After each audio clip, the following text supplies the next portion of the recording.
देखिए, हिंदुस्तान की डेमोक्रेसी की हालत देखिए।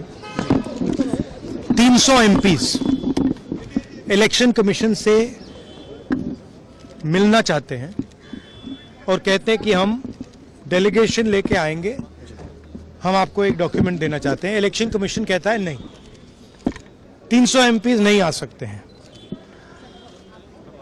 तो यही हालत है, क्योंकि डरते हैं। 300 एमपीज आ गए और वहाँ पे सच्चाई निकल आई और हमने उनको थोड़ा जो उनके काम की सच्चाई है दिखा दी। That is why.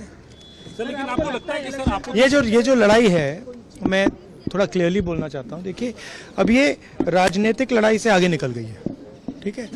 अब ये देश की जो आत्मा है, स्पिरिचुअल देश का जो आत्मा है, उसके लिए लड़ाई हो रही है। कॉन्स्टिट्यूशन की लड़ाई है। 1 मैन 1 वोट कॉन्स्टिट्यूशन का फाउंडेशन है। 1 मैन 1 वोट के बिना कॉन्स्टिट्यूशन का कोई मतलब नहीं है।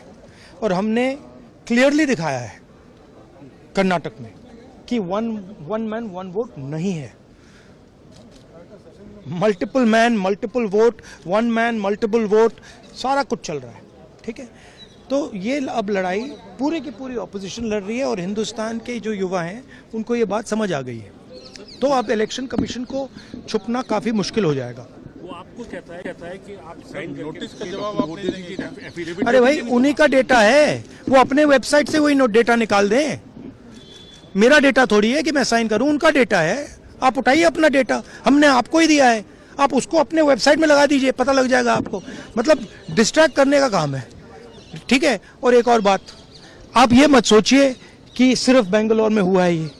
ये देश में अलग अलग कंस्टिट्यूएंसीज में हुआ है और इलेक्शन कमीशन जानता है। इलेक्शन कमीशन जानता है कि वो उसका जो डेटा है वो फटेगा। जो उसको अभी वो कंट्रोल करने की कोशिश कर रहा है, छुपाने की कोशिश कर रहा है, उसको हम निकाल देंगे, ठीक है। और वो फटेगा, वो जानता है। Thank you.